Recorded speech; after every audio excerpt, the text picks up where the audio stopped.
شاید رها کردن سخت‌ترین کاری باشه که هر آدمی توی زندگیش انجام میده.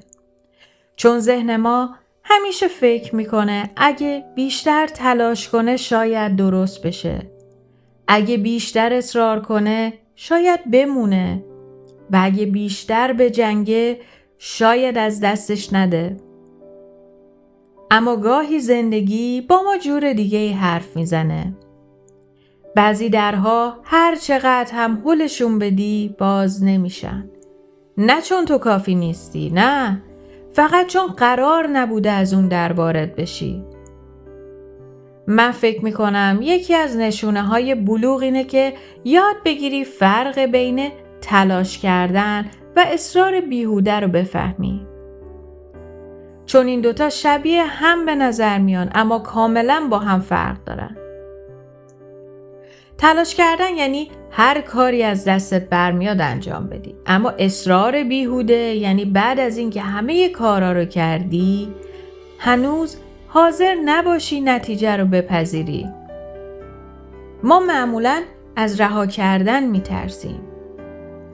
چون فکر میکنیم اگر رها کنیم یعنی باختیم. در حالی که شاید رها کردن اصلا باخت نباشه.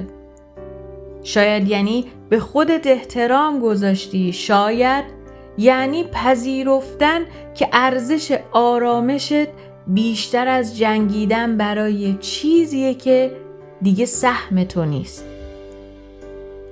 و یه نکته جالب، خیلی از آدما بعدها که به گذشته نگاه میکنن میگن خوشحالم که اون اتفاق نیفتاد. چون اگه همون چیزی که اون روز دنبالش بودم اتفاق میافتاد شاید هیچ وقت به چیزای قشنگتر زندگیم نمیرسیدم. زندگی گاهی با نگرفتن بعضی خواسته ها داره از ما محافظت میکنه. برای همین شاید معنای واقعی این جمله این نباشه که رها کن تا خودش بیاد سمتت. شاید معنیش اینه که رها کن تا دوباره خودتو پیدا کنی. تا دوباره آروم بخوابی، تا دوباره از زندگیت لذت ببری. و اگه چیزی واقعاً برای تو باشه، نه با ترس نگه داشته میشه، نه با اصرار.